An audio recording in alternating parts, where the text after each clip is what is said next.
Did my thing go off? Oh, okay. It basically doesn't cross the Mississippi. And this is still true today. I mean, yes, there's some of it around here, and there's some of it sporadically in the, on the East Coast. But this pattern is really what we have today. So that if you're doing drugs, if you're prenatally doing drugs and you're west of the Mississippi, it's meth, right? If you're east of the Mississippi, you know, and obviously if it's not opiates, it's going to be cocaine. Fascinating. Why that is, there are all kinds of speculations. One is that, you know, methamphetamine tends to be something that you can make at home, so it's more attractive in rural areas. It stinks. The process stinks. So, you know, you do it out in the boonies, you do it out in farms. And, you know, again, you can make your own brew. If you do that, if you're making it at home, then one of the advantages is that you don't have to engage in the illegal drug trade, you know, which again is very different than the cocaine trafficking. And they tend to be mom and pop operations. They tend to be not as poor as the cocaine users.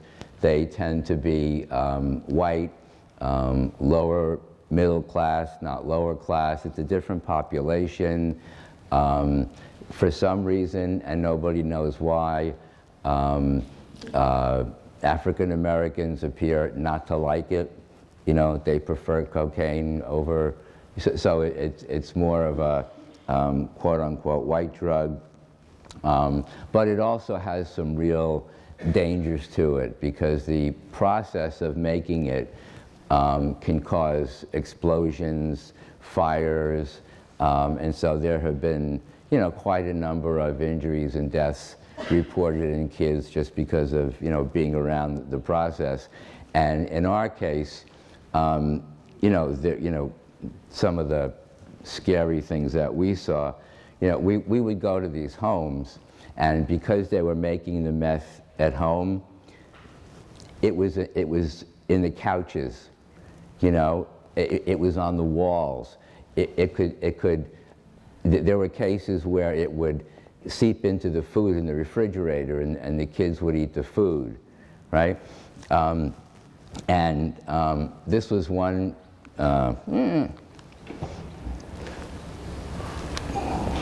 someday I'll learn how to do this. This was something we found in a home where a mom took her baby's bottle and made it into a meth pipe, okay? So again, it's related, but it's somewhat of a different story.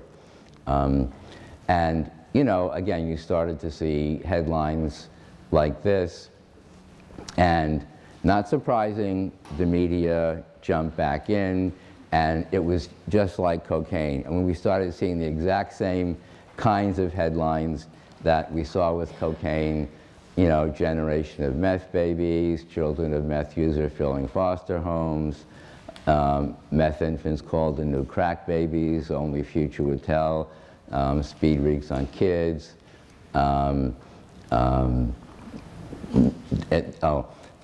Yeah, one of the nicknames for methamphetamine is crank, because a lot of it was carried. It came up from Mexico and was carried in the crank cases of motorcycles. So it got the nickname crank. And one of the things that happened with methamphetamine is that when it got to be so popular, the drug cartels started manufacturing this stuff in big quantities like they did with cocaine, and they put the mom and pop businesses out of business, right? And so suddenly it became like cocaine, and they were once again involved with the illegal drug trade. So that turned things around.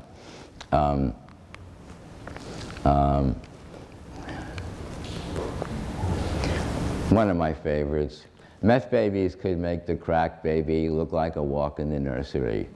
Isn't that cute, right?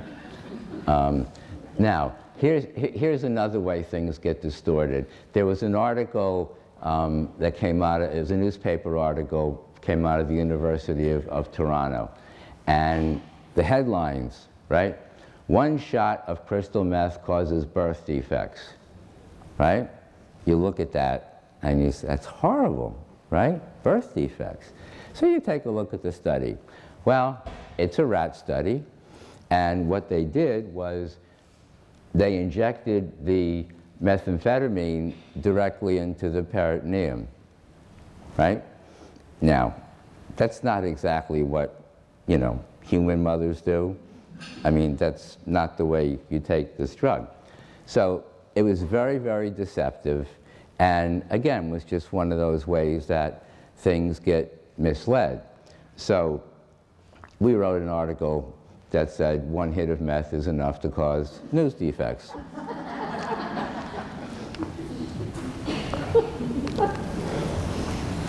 So because of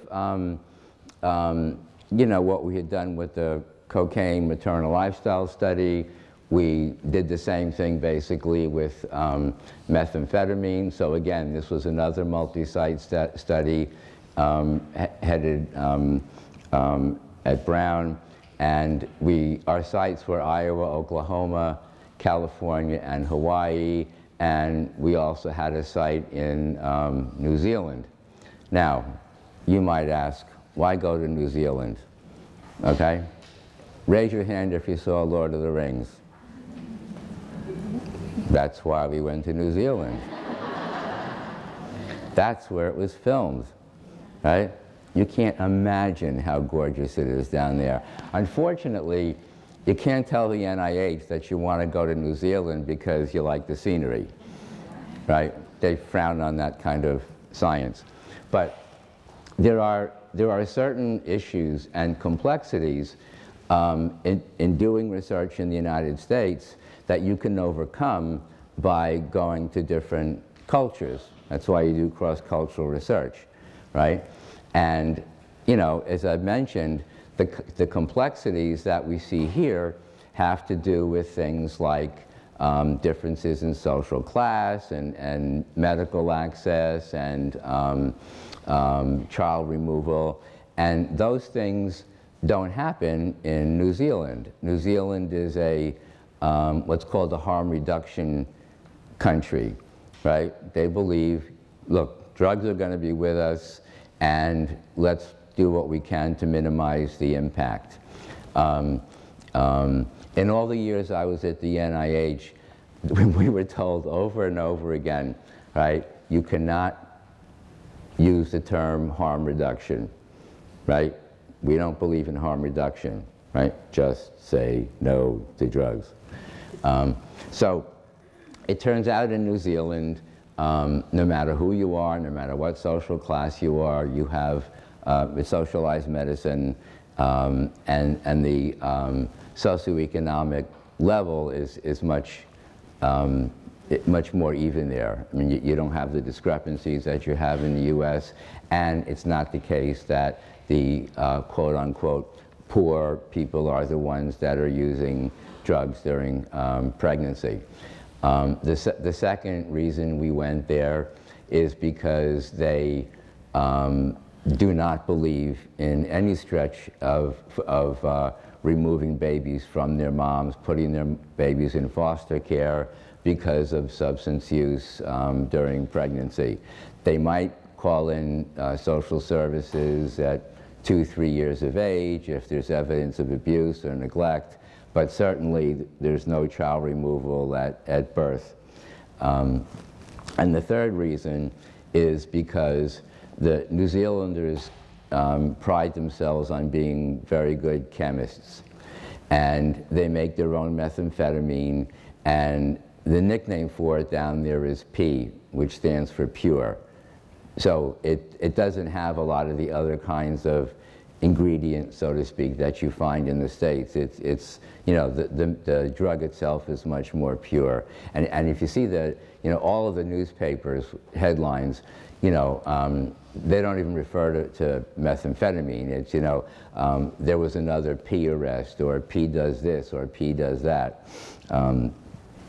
So that was our justification for going to visit Lord of the Rings. But if you look at what came out of that study, right, the results are virtually identical to what came out of the cocaine study, where, you know, we saw, again, more emotional reactivity, more anxiety, more depression. We saw more externalizing behavior in ADHD, you know, things like rule breaking and aggression, and they were more likely to have cognitive problems. The findings, again, were very similar to SES in terms of the quote-unquote, you know, subtlety of the findings.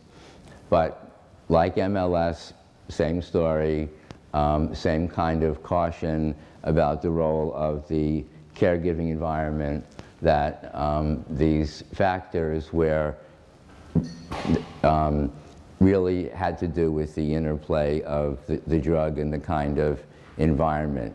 So, you know, what's important about all this, and, you know, everything I'm saying, I could tell you the same story if it were, you know, tobacco, if it were alcohol, if it, I mean, you know, name your drug, and the story is pretty much the same. I mean, and the difference between, you know, these kinds of findings and, for example, something like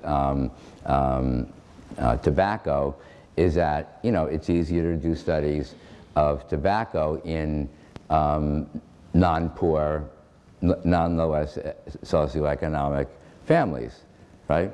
I mean, tobacco use is like 20% in pregnancies, and alcohol is about 20%. So it's not the just lower segment of society that's using these other drugs. Be a great place to take a break. Good place to take a break. Good. Okay.